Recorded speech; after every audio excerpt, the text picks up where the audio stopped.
Revista Jurídica Nacional Prescriptia, su consejo editorial y los mejores ponentes de México y del extranjero. Magno Congreso Internacional en las materias de amparo, penal y civil, en homenaje del gran jurista, profesor emérito de la UNAM, autor de obras jurídicas de trascendencia nacional, doctor emérito Raúl Carrancá y Rivas, los mejores ponentes de México.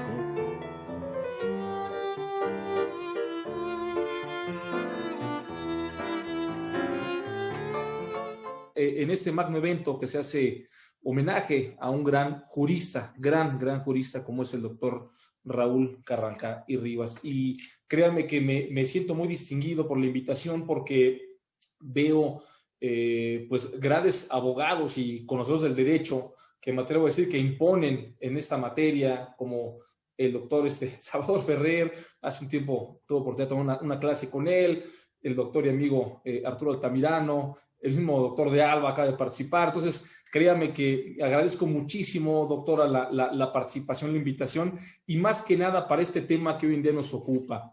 Tuvieron a ver la confianza de permitirme platicar sobre el tema mujeres en una vida libre de violencia. Y sobre todo, insisto mucho en este agradecimiento porque últimamente he tenido la oportunidad de participar, vamos, en foros o espacios destinados hacia la perspectiva de género y hacia la protección de las mujeres, y yo siempre lo digo de una manera respetuosa y obviamente chusca.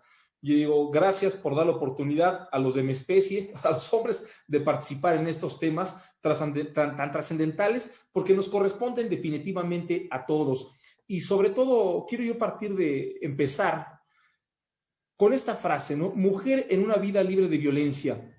Pareciera, incluso malamente hoy en día, todavía un idealismo.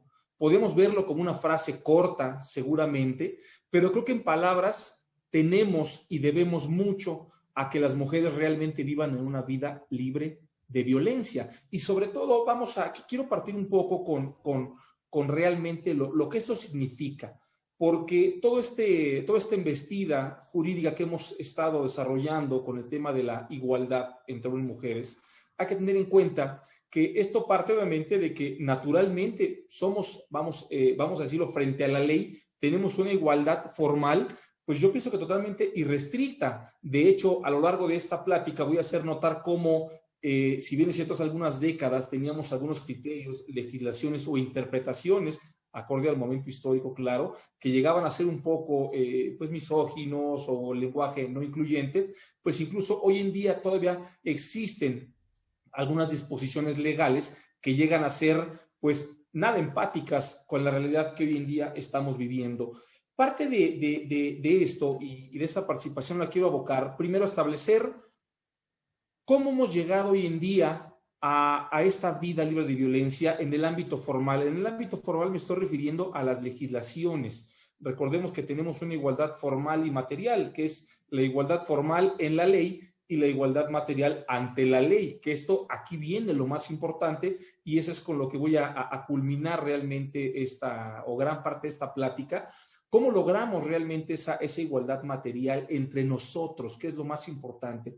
Primero tenemos que tener en cuenta que esta evolución y el que lleguemos a este punto, tristemente, pues no ha sido gratis. Me refiero tristemente porque tendríamos que partir de la base de esta igualdad y particularmente de esta no agresión entre los seres humanos y de manera particular hacia nuestras mujeres. ¿Qué pasa con todo esto? Si bien es cierto, podemos entender que desde hace obviamente décadas, seguramente hasta poco más de un siglo, se había empezado, o incluso hasta 2 siglos atrás, se había vislumbrado esta igualdad entre hombres y mujeres, obviamente una igualdad formal, me atrevo a decirlo. Incluso creo que uno de los rasgos o documentos históricos que más nos permiten entender la necesidad que en su momento las mujeres vieron de manejarse en un panorama de igualdad fue esta declaración que hace Olympe de Gouges en relación a la Declaración de los Deberes de la Mujer y de la Ciudadana. Evidentemente es un documento que carece de validez, es un tema no oficial, pero que de alguna manera en 1791, o sea, estamos hablando finales del siglo XVIII, pues ya empezaba ese caminito donde efectivamente tenemos que que igualar en este caso al hombre y la mujer. Y sobre todo aquí en el tema del derecho, que a mí me interesa que el derecho lo concibamos más como una cuestión netamente positivista, más como una rama, más como un sistema, digamos, de leyes, lo entendamos como un fenómeno social. ¿Por qué hago alusión a esto? Porque el derecho se tiene que ir creando, ajustando, se tiene que ir modificando acorde a nuestras realidades históricas con una sola finalidad: regular la conducta externa del individuo en sociedad y obviamente lograr conservar el orden social. Esa es la esencia, digamos así, del derecho como fenómeno social, y sobre todo que obviamente algo que nos marcó una gran diferencia, una gran evolución en el tema de los derechos humanos, principalmente pues son aquellos momentos bélicos que ha vivido nuestro planeta, y particularmente esta gran evolución se genera a raíz de la posguerra. Estamos hablando realmente a partir de la segunda mitad del siglo XX, donde empieza a permear esta tendencia del derecho internacional de los derechos humanos, y que evidentemente nos dieron mucha pauta para compromisos, en este caso políticos internacionales, y sobre todo para llegar a algo que a mí me gusta mucho concebir como la globalización jurídica. Vivimos en un mundo netamente globalizado por cuestiones principalmente sociales y económicas, y obviamente el derecho como una rama social no se escapa de ello. ¿A qué voy con esta globalización jurídica? Que hoy en día hemos internacionalizado, quizá estandarizado, pero homogenizado muchos principios fundamentales del derecho. Y en el caso de esta vida libre de violencia de las mujeres, pues yo me atrevo a decir que es uno de ellos, que ha sido una lucha, insisto, muy marcada en los últimos 50, 70 años, más que nada para México, y que obviamente fue este factor el que generó mucho su trascendencia, porque tenemos, ¿sí? ¿Se escucha? Sí, gracias. Porque si bien tenemos obviamente disposiciones, en este caso en el ámbito internacional, particularmente desde 1948, con esta declaración, esta Convención Interamericana sobre Derechos Civiles y Políticos de las Mujeres, que si bien es cierto, su principal objetivo fue esta igualdad en derechos civiles y económicos. Y obviamente este camino que en su momento la vida libre de violencias fue llevando o fue recorriendo, va basado en un principio fundamental, que es visibilizar la violencia de género. ¿Qué quiere decir esto de visibilizar? Quiere decir primeramente reconocer que existe, porque a veces hoy en día escuchamos tendencias, comentarios, incluso lamentablemente algunos académicos que comparten un criterio donde no existe esto, o ya está cambiando. Afortunadamente ya está cambiando, pero es una realidad que seguimos viviendo. ¿Y a qué voy con esto? Porque no fue sino realmente hasta finales del siglo pasado donde realmente el derecho internacional de los derechos humanos evidenció la necesidad de reconocer que las mujeres tienen ese derecho y esa necesidad a vivir de una manera libre de violencia. Y me refiero muy particular a la famosa Convención Belém do Pará, que es nombre completo, Convención Interamericana para sancionar y erradicar la violencia contra la mujer, que se publica o se crea en 1994. Y en el caso del orden jurídico mexicano, como miembro de la OEA, y que tiene que, en este caso, adoptar este tipo de tratados internacionales, de convenciones, México lo hace hasta 1999. O sea, quiere decir que esta cuestión de la vida libre de violencia, por lo menos en nuestro país, fue una realidad hasta el siglo XXI, que estamos viviendo, hasta inicios realmente del 2000. Incluso me voy mucho a este punto porque estas convenciones, o esta convención en particular, su sustento es efectivamente que la mujer no sea sujeto, en este caso, de represión, de castigo, este punto de propiedad que malamente se le había dado en este caso a la mujer, o de sumisión. Obviamente lo aborda de una manera toral esta convención interamericana, al punto de reconocer como pilar que las mujeres tienen el derecho a una vida libre de violencia. Insisto, con esto implicando que el Estado mexicano deba obviamente de tomar diversas disposiciones, deba de acatar de manera legislativa, obviamente a través de políticas públicas. Incluso te voy a comentar las famosas políticas de discriminación positiva, que ha sido el auge para poder llegar a esta igualdad formal y caminar hacia esta igualdad material. Pero esto obviamente no ha sido solo, no ha sido en vano. Como bien digo, el derecho como fenómeno social ha conllevado que tengamos que ajustarnos y proyectarnos a cada momento histórico.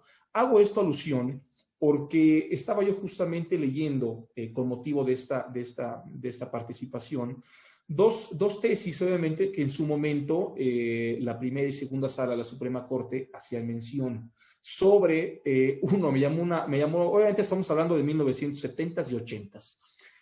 Establecía esta primera y segunda sala en respectivos criterios. Uno, hablaba del valor de las declaraciones que se les podía dar a las mujeres de la vida galante, ¿no? Entonces, esto llama mucho la atención porque evidentemente hoy en día lo comentamos que es una manera chusca lo que entendamos de una mujer de la vida galante, quizá aquellas que se dedicaban o ejercían la actividad de la prostitución, o bien aquella mujer que de alguna manera se le vinculaba, pues obviamente a varias relaciones sentimentales, lo cual hoy en día pues, lo conseguimos como una normalidad, pero bueno, en ese entonces, en esos 70s, 80s, vemos el conflicto donde nuestra Suprema Corte debió de pronunciarse respecto a esta cuestión como un conflicto interpretativo. Pues eso nos permite más o menos evidenciar, pues obviamente, cómo estábamos como sociedad. No estoy diciendo que de alguna manera estábamos atrasados en un mundo atávico, sin embargo, estábamos en nuestro mundo pues, real, en nuestro conocimiento histórico.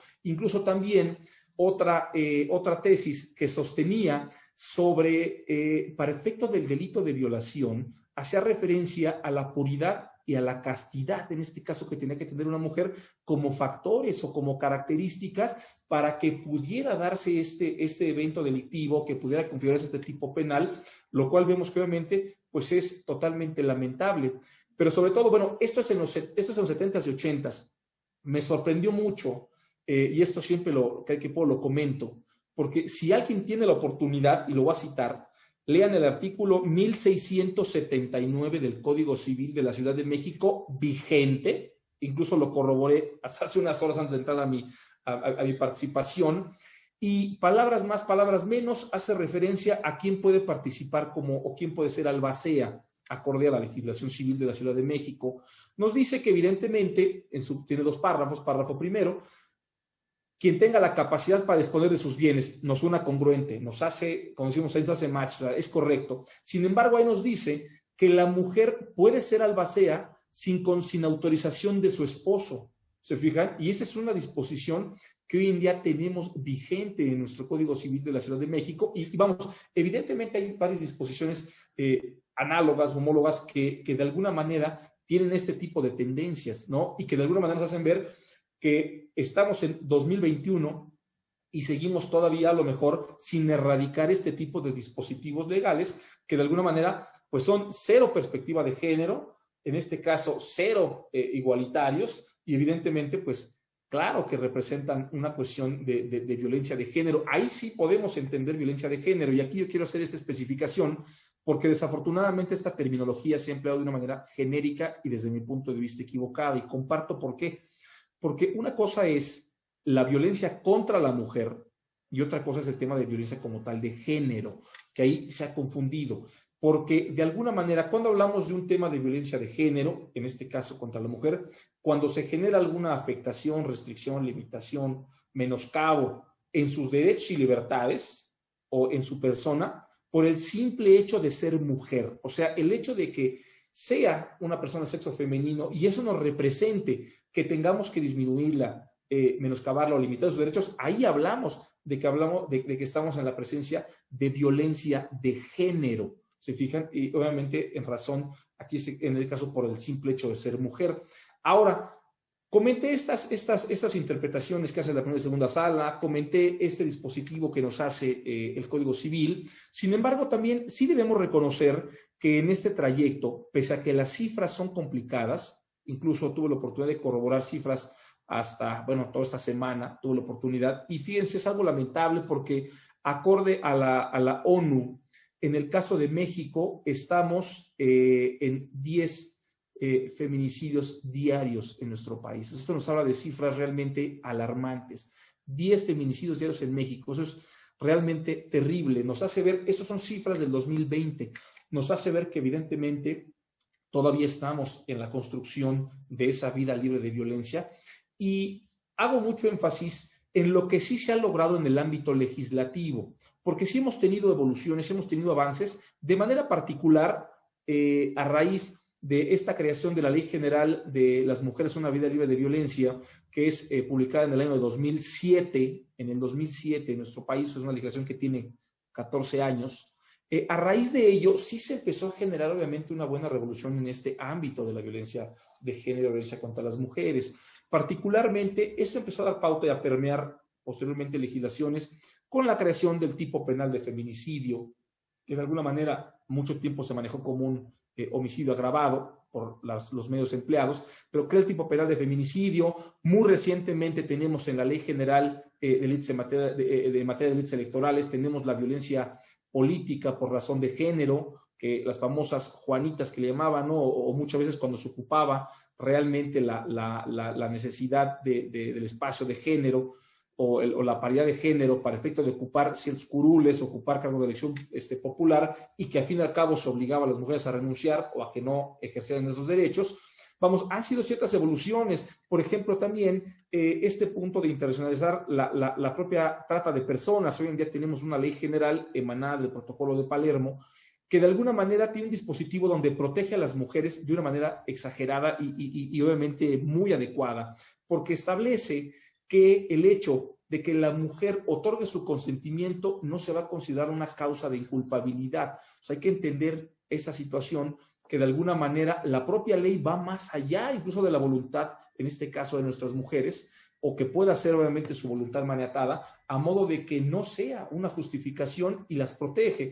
Tenemos otras disposiciones muy interesantes, como por ejemplo el Código Nacional de Procedimientos Penales, que nos habla de que no se admitirá una prueba que verse sobre antecedentes o actos, vamos, de reputación sexual de una persona.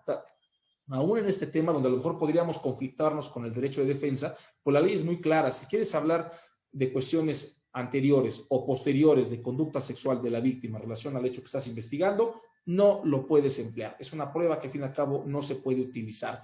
Me voy también a cuestiones, a lo mejor como en la propia Ley General de Víctimas, donde la víctima tiene la oportunidad de elegir, en este caso, el sexo de la persona o servidor público que nos va a atender. Entonces es una cuestión muy interesante, porque esa sí fue una limitante en aquellos delitos de carácter sexual, donde muchas mujeres obviamente se limitaban malamente a denunciar por la desincentivación que realmente hacían servidores públicos, obviamente ante la cosificación, digamos, social, de que obviamente un hombre fuera a atender en este caso a una mujer, y obviamente pautas como esas que fueron obviamente permeando en las leyes y se fueron poco a poco adecuando. Incluso me permito escuchar, estaban ustedes comentando un poco sobre el tema de las mujeres privadas de la libertad, que la propia Ley Nacional de Ejecución Penal sí está permea muy bien el tema del estatus de las mujeres, porque contempla cuestiones como lactancia, como maternidad, cuestiones de convivencia con los menores, incluso cuestiones de política criminal, cuestiones humanitarias, donde de alguna manera sí contempla disposiciones específicas en beneficio, en este caso, de las mujeres. ¿A qué voy con todo esto? Que de alguna manera sí se ha logrado avanzar desde el punto de vista realmente legislativo. Es importante, porque eso es lo primordial. Desde el punto de vista legislativo se ha logrado avanzar para lograr igualdad e ir erradicando, en este caso, la violencia de género contra las mujeres. Ahora bien, dentro de nuestro ámbito legislativo tenemos que reconocer varios aspectos. Cuestiones fundamentales como la perspectiva de género, como el lenguaje incluyente, en este caso, y estas políticas de discriminación positiva, que son pilares. La discriminación evidentemente va a ser un trato diferenciado en términos generales, que va a generar limitaciones. Sin embargo, estas políticas de discriminación positiva nos van a implicar que se van a aplicar criterios diferenciadores en beneficio de las mujeres, justamente para eliminar, en este caso, esas brechas de desigualdad. O sea, decía una profesora en su momento de constitucional, cuando yo le preguntaba qué era la igualdad, y me decía, hay que tratar igual a los iguales y desigual a los desiguales. No con esto sostengo una desigualdad de las mujeres, sin embargo, quiere decir que ante una situación especial, en el caso particular de México, y es un tema internacional, el propio Estado vio la necesidad de tener que hacer un trato diferenciador para poder igualar, en este caso, en estas escalas, a hombre y mujer, y sobre todo eliminar esta brecha de violencia que existe. A esto me refiero con estas políticas de discriminación positivas totalmente válidas. Vamos, esto lo vemos con los cambios legislativos que obviamente comenté, ¿no? Tipos penales específicos hacia las mujeres, protección en particular de las mujeres, restricciones obviamente hacia los hombres. Pero fíjense, aquí vamos a llegar a un punto muy interesante, donde siempre se pudo manejar cuestiones de violencia contra la mujer por una cuestión de lesiones, por una cuestión de violencia familiar, pero no teníamos realmente un marco legislativo, no teníamos positivizado qué vamos a entender en este caso por la violencia contra la mujer, y lo más importante, que adolecíamos, por lo menos hasta el año 2007, que en México se crea esta ley general, de un catálogo donde entendamos cuáles son las modalidades y los tipos de violencia contra las mujeres. Incluso es interesante porque esta propia ley nos marca que la modalidad y el tipo son distintos. Nos hace referencia a que esta modalidad la vamos a concebir en este caso como aquel ámbito o aquel, en este caso, realmente pues sí me atrevo a decir, este ámbito donde acontece esta violencia, y en el caso del tipo de violencia la vamos a concebir como en este caso, como los daños y afectaciones que se causan o cómo se causa esta violencia. Y voy a ponerlo solamente como algunos hipótesis, que por cierto, esta ley se acaba de reformar o acaba de tener un cambio sustantivo el 18 de marzo pasado. O sea, estamos realmente a una semana de que esta legislación tuvo cambios, me atrevo a decir sustantivos, obviamente evolutivos, aprovechando esta progresividad de los derechos humanos, y tuvo diversas modificaciones a fin de puntualizar este tema de la violencia. Por ejemplo, en el caso de las modalidades que la ley nos da como violencia, entendemos el ámbito familiar y cuestiones como de pareja o de noviazgo, donde era una cuestión a lo mejor que socialmente conocíamos, pero empezó a hacernos ciertas descripciones donde evidenció que la violencia en contra de la mujer también pasa en temas laborales, en el ámbito escolar, en ámbitos docentes, en la propia comunidad o el lugar donde interactúa, de manera institucional, que aquí es donde me llama mucho la atención, porque reconoce que el Estado llega a tener cierto comportamiento, en contra de la perspectiva de género. O sea, reconoce que el Estado ha errado y que le debe, en este caso, a las mujeres en materia de igualdad y de una vida libre de violencia. Hace referencia también a una modalidad mediática, política, como lo acabo de comentar, reformas relativamente recientes, y sobre todo una modalidad en el ámbito digital. Creo que aquí podríamos hablar muy claro de lo que concebimos como la famosa Ley Olimpia, que llevó prácticamente un lustro generar este tipo de modificaciones al Código Penal Federal, y donde válidamente y correctamente muchas legislaciones estatales empezaron a emular esta legislación y a contemplar como tipo penal el divulgar, en este caso, imágenes o archivos de contenido sexual sin consentimiento de las personas. O sea, ya estamos hablando que esta brecha o este camino, a lo mejor en el caso de la Ley Olimpia, fue relativamente corto.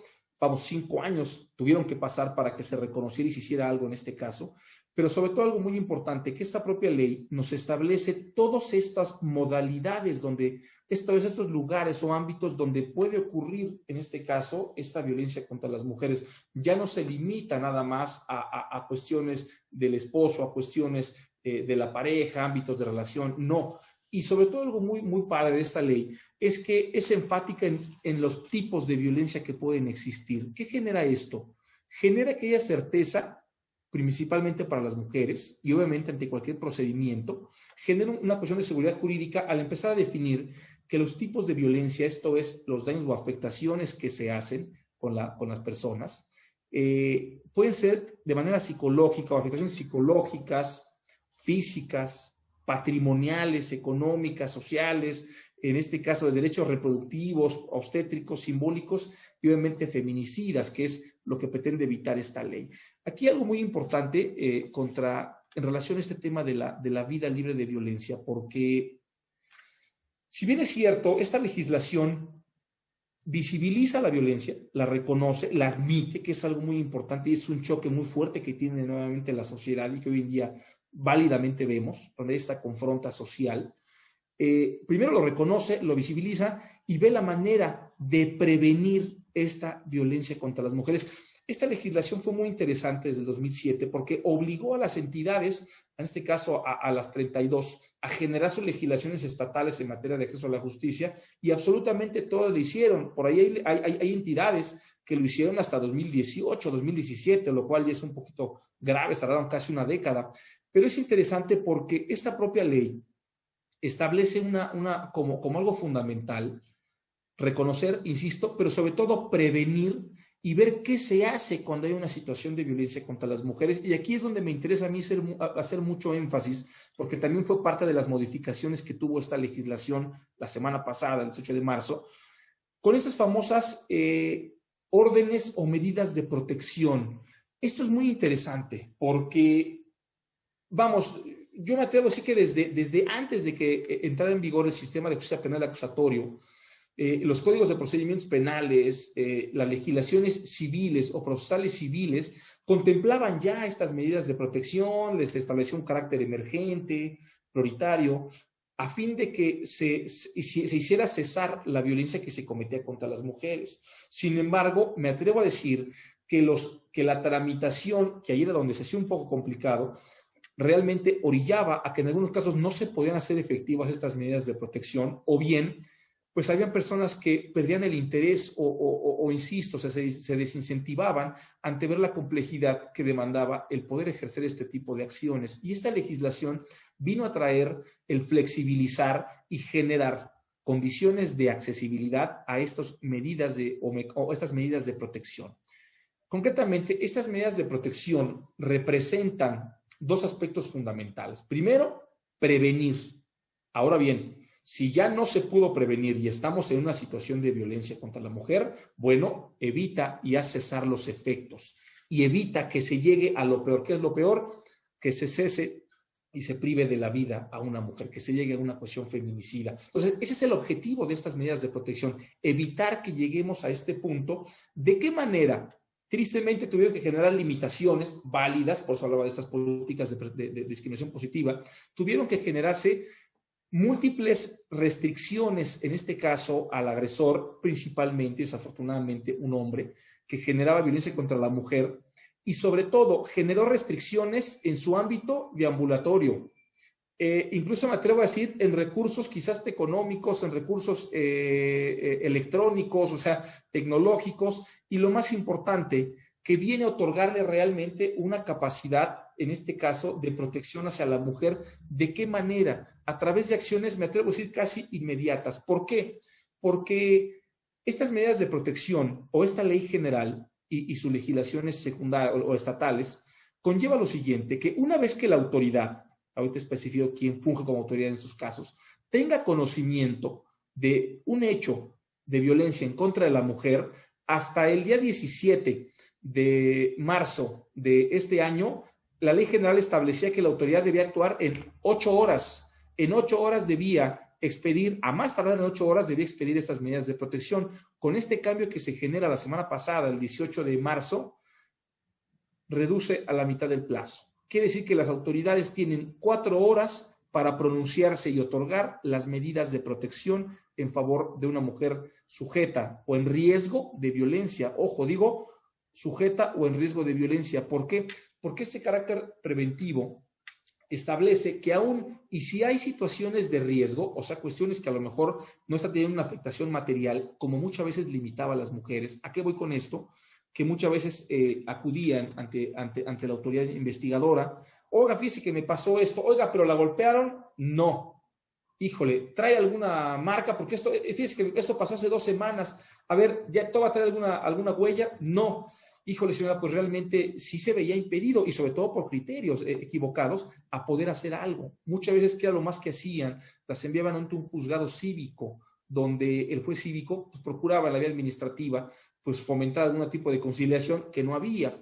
En los casos desafortunados a veces de los juzgados civiles, ¿qué hacían ante una cuestión de violencia? Muchas veces, Ministerio Público, te doy vista para que te pronuncies dentro de los 3 días. Obviamente emitía su auto dentro de una semana, o sea, dejaban a la pobre mujer en espera de una resolución aproximadamente 15 días, o sea, lo cual era terrible. Es más, ni siquiera en 15 días, en cuestión de media hora, una hora, un día, una situación de violencia se concreta y genera que una mujer pueda ser privada de la vida. O sea, es algo interesante porque en estas 4 horas que la autoridad, o dentro de estas 4 horas que la autoridad tiene conocimiento, tiene que otorgar de inmediato. Y me consta porque he hecho uso de esas herramientas que son absolutamente rápidas. ¿Quién otorga estas herramientas?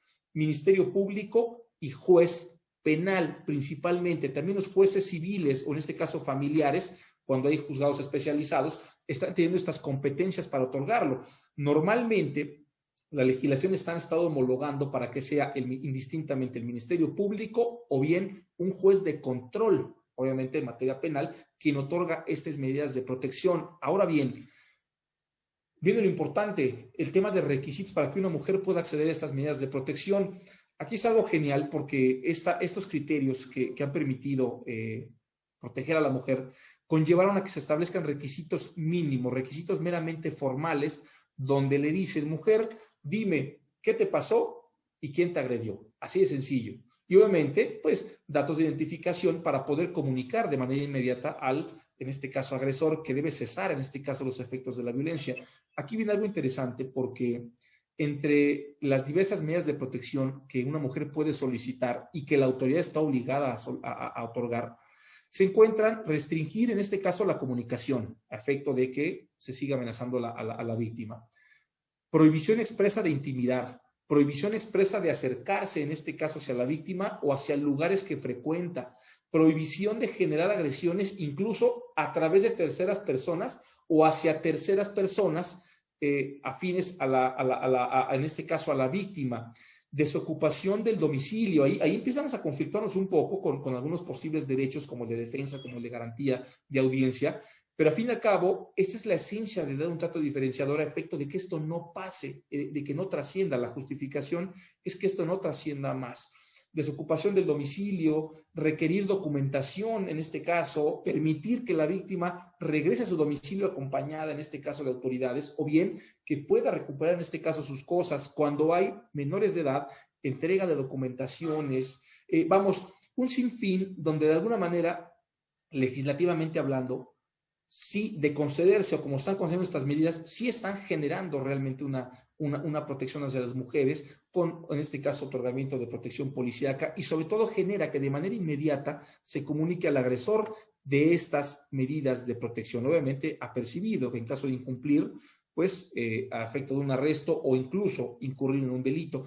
¿Qué es lo interesante de estas medidas de protección? Uno, que las puede otorgar tanto el Ministerio Público como un juez de control sin necesidad de que se inicie una investigación. Aquí viene lo más interesante, porque muchas mujeres, desafortunadamente, y yo creo que en general muchos usuarios, perdían realmente el interés con decir, oye, ¿cuántas horas voy a pasar en una agencia del Ministerio Público en denunciar esto? Y perdían mucho el interés o las ganas, ¿no? Me atrevo a decir que ya hay protocolos y ya hay acuerdos para establecer horarios que deben o límites de tiempo que debe permanecer, en este caso, las víctimas para denunciar. Sin embargo, estos factores quitaban nuevamente las ganas a las víctimas de hacerlo. Lo interesante de estas medidas es que no hay necesidad de iniciar una carpeta de investigación, no hay necesidad de denunciar un delito en particular, basta con que yo le diga a la autoridad judicial o al Ministerio Público, estoy siendo víctima de violencia, aunque no es una cuestión flagrante, hoy he sido víctima durante a lo mejor un año, X tiempo, para que la autoridad, en este caso, otorgue estas medidas de protección. Y un punto vital, que permite que incluso cualquier persona que tenga conocimiento de la existencia de hechos violentos en contra de una mujer pueda ponerlo en conocimiento del Ministerio Público o bien de un juez para que otorgue en beneficio de la mujer violentada estas medidas de protección. Y sobre todo, insisto, estos requisitos que ha establecido las propias legislaciones han sido mínimos Incluso hoy en día se ha debatido mucho sobre qué tanto afecta en este caso la garantía de audiencia del agresor o posible agresor al cual se le impusieron estas medidas. Sin embargo, insisto, la justificación que encuentra esta normatividad es realmente que su finalidad esencial es evitar que esto realmente trascienda a más y trascienda al fin de que una mujer sea privada de la vida. Entonces, como nos damos cuenta, y por eso me fui abocando de una manera cronológica en este tema de la vida libre de violencia de las mujeres, que primeramente debemos reconocer que existe, que se ha ido evolucionando legislativamente hablando, o sea, se ha ido generando una igualdad formal, que es en la ley, y la esencia de todo es que podamos tener una igualdad material, una igualdad ante la ley y sobre todo ante nuestra sociedad. Y sobre todo que, si bien es cierto, se han adoptado mecanismos, se han adoptado medidas legislativas, se han adoptado modificaciones a las leyes a efecto de generar condiciones de igualdad y, lo más importante, erradicar temas de la violencia, pues queda claro que aún nos queda mucho por hacer a todos, no nada más esta lucha es de las mujeres, yo siempre lo comparto y digo que esto nos corresponde realmente a todos como una cuestión realmente social.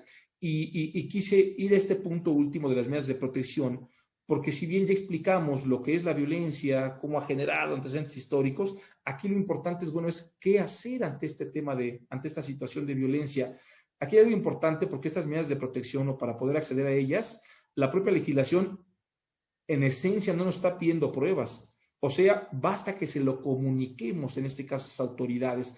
¿Qué hacen estas autoridades hoy en día? De manera inmediata están gestionando, en este caso, las medidas de protección. Si conoce el Ministerio Público, la ley establece que él tiene la facultad de otorgarlas, sin embargo, él las está requiriendo, en este caso, un juez de control, y viene lo bonito, cuando tiene la oportunidad de pedirlas directamente ante un juez de control. En la mucha experiencia que he tenido en este tipo de situaciones de medidas de protección, no pasan 2 horas cuando ya están notificadas las medidas de protección en beneficio de las personas, de las mujeres. O sea, quiere decir que sí está siendo una herramienta eficaz, sí está teniendo funcionalidad, o sea, que es lo importante, que sea práctico, y lo más importante, sí está permitiendo realmente acceder a las mujeres a una vida libre de violencia. No estoy diciendo que esta sea la solución, ni que evidentemente es la panacea y la solución a este problema, porque al contrario, creo que la esencia de todo esto es que no existan este tipo de situaciones de violencia donde nos toca realmente, pues desde casa, y esta es una cuestión cultural. Y aquí me gusta a mí concluir este tipo de charlas con una frase que de alguna manera he compartido con una amiga juzgadora, donde yo digo, no hay mejor empoderamiento o mejor forma de empoderamiento de las mujeres que el conocimiento. Créanme que ese es realmente el mejor camino para el empoderamiento de las mujeres. Conoce qué es la violencia, conoce sus modalidades y sus tipos, y lo más importante, conoce las herramientas que te da la ley, porque hoy en día son muchas, para poder frenar o poder limitar esta cuestión de violencia contra las mujeres, porque erradicar la violencia definitivamente nos corresponde absolutamente a todos. Bien, maestra, pues vamos, esa es parte de lo que yo quise platicarles, quise sintetizar todo esto tan largo, insisto, más que nada porque esta legislación en materia de acceso a las mujeres, pues fue sujeta de reforma, aproximadamente 30 modificaciones tuvo justamente el 18 de marzo, todas encaminadas a definir, en este caso, conceptos, a reducir tiempos, ampliar las medidas, en este caso de protección, y sobre todo a hacer realidad que en este caso la violencia contra las mujeres, hacer realidad, primero reconocerla, prevenirla y sobre todo el camino hacia su erradicación. De mi parte, concluyo, sería todo y agradezco mucho el tiempo de ustedes, las personas que tuvieron a bien escuchar. Por ahí al parecer hay una serie de cuestionamientos y con todo gusto estoy atento para atenderlos, maestra. Sí. Bueno, muy bien, está interesante lo que usted nos ha dicho y entendemos que hay una doble moral social porque en lo romántico no hay nada tan grande, ni tan bello, ni digno diremos, de tanta dignidad para la mujer, tanta protección, tanta dulzura, tanto cariño, ¿verdad? Que, pues la mujer es un embelezo, la abrazamos, la adoramos, pero eso en lo romántico. Luego de ahí vamos a lo moral, ¿no? Exactamente, no, y sobre todo lo legal, maestro, que es donde pues tenemos que ser empáticos con estas disposiciones contemporáneas, pues muy acorde a nuestras necesidades. Porque en lo real, pues ya tenemos otro tipo de panorama para la mujer, de trato, y entonces es cuando vemos que la situación es más difícil. No sé si sea falta de autoestima en que la misma mujer a lo mejor busque una protección y se le haga una falsa ilusión en un hombre o que se vea así bien, como dicen ellos, cuadrado, todo, ¿no? Que el día que me ofendan me va a defender, pero tiene que ensayar el señor pues con la señora, si no ya ¿verdad? Entonces empezamos a tener este tipo de problemas. Pero debe de haber importantes contrastes, diferencias con relación a España. Por eso tenemos al doctor Salvador Ferrer, que seguramente tiene alguna opinión al respecto. Adelante, sí, claro. Doctor.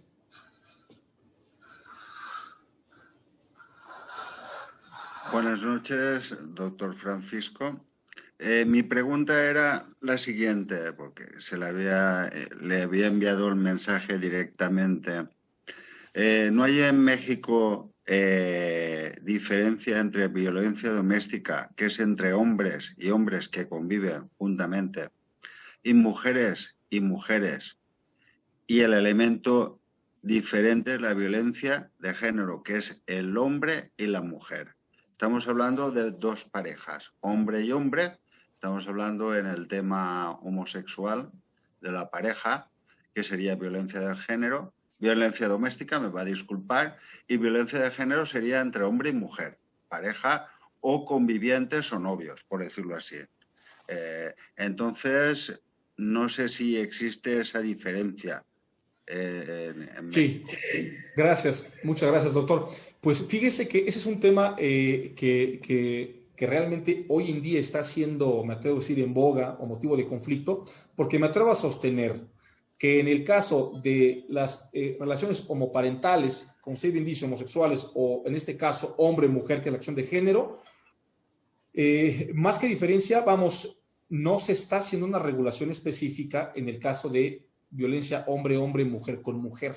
Obviamente nuestra legislación está siendo muy enfática en solamente, me atrevo a decirlo, hombre contra mujer. Una de las interrogantes que estamos teniendo hoy en día es en aquellos casos donde se preguntan, bueno, ¿puede haber violencia, en este caso de género, de una mujer hacia otra mujer, o de manera particular, puede darse el feminicidio cometido por una mujer?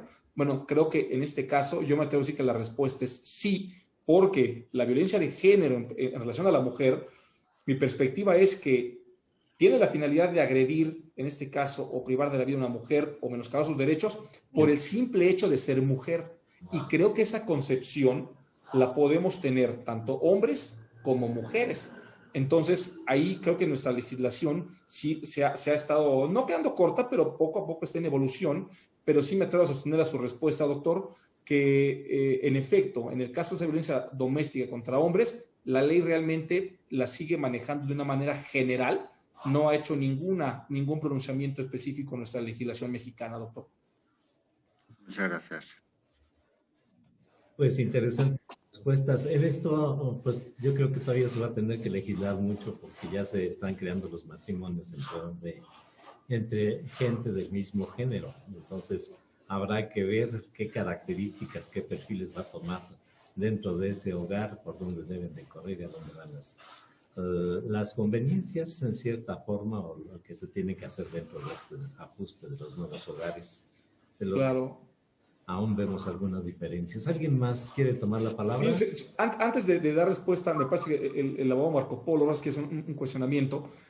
Acabando del cuestionamiento que nos dio pauta el doctor Salvador, quiero abordar algo muy interesante que hace no mucho estaba tocando en una plática. Una realidad también que vivimos en México es la reasignación por concordancia sexogenética, mejor conocido o en el argot como cambio de sexo.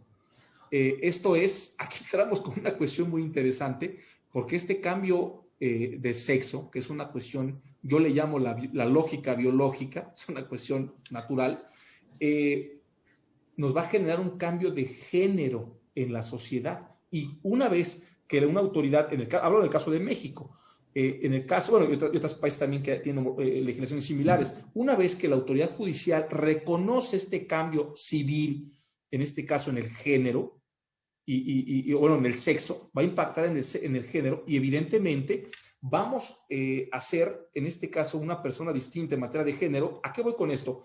Que se puede dar, en este caso, una violencia de género o un hombre, biológicamente hablando, que civilmente ahora es mujer, puede hacer efectivo, puede ser víctima de violencia de género contra la mujer. La respuesta va a ser sí, porque obviamente lo tenemos en este caso positivizado, es parte de nuestro derecho positivo, de nuestro derecho obligatorio y vinculante. Y ahí vienen dentro de esas interrogantes, porque justamente me decían, oiga, hay una persona que se cambia de sexo, ¿debe de ir a un reclusorio masculino o femenino? Un hombre que se cambia de sexo.